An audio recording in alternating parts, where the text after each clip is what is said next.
मित्रों नमस्कार। आशा है आप कुशल से होंगे, प्रसन्न होंगे। आज का विषय है भरत का अयोध्या लौटना। जो मित्र नए हों वो कृपया चैनल को सब्सक्राइब कर दें, शेयर कमेंट भी करें और बेल आइकन को प्रेस कर दें ताकि राम कथा भगवत कथा जन जन तक पहुंचाई जा सके। महाराजा दशरथ की मृत्यु हो गई। सारा रनिवास रुदन करता रहा। वह रात्रि मानो काल रात्रि के सदृश हो गई।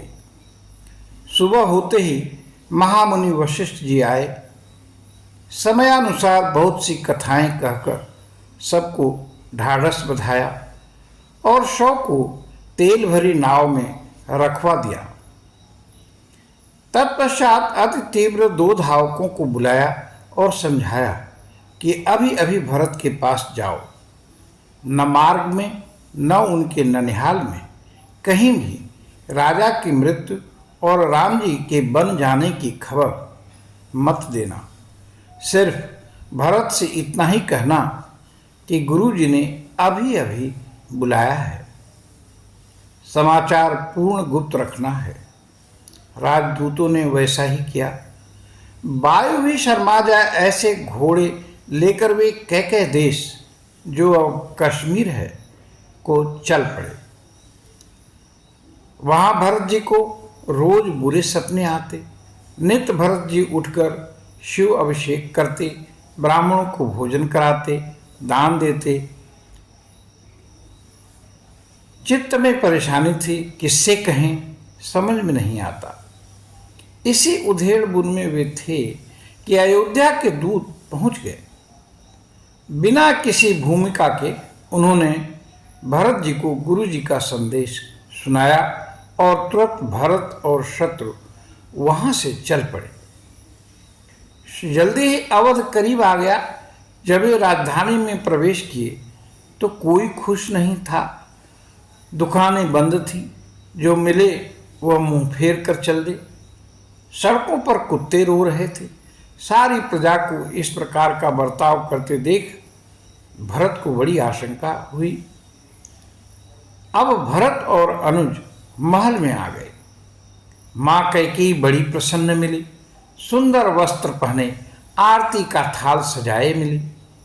आरती कर घर के अंदर ले गई, बैठाया और अपने मायके का हाल पूछने लगी।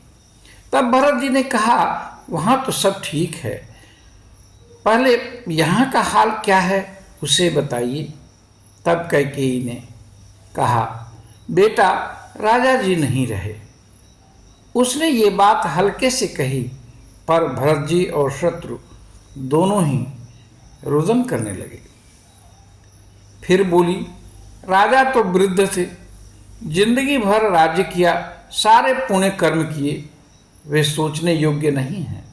मत रो, मैंने बाकी सब काम संवार दिया है। इसी बीच मंथरा भी नए वस्त्र में प्रसन्न होकर आ गई, जैसे भीलनी जंगल में आग लगाकर प्रसन्न हो रही है।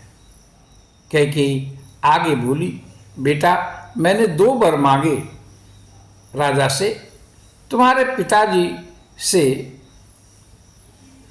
उसमें से एक मैंने तुम्हारा राज्याभिषेक मांगा और दूसरा राम को 14 वर्ष का मुनिवेश में बन।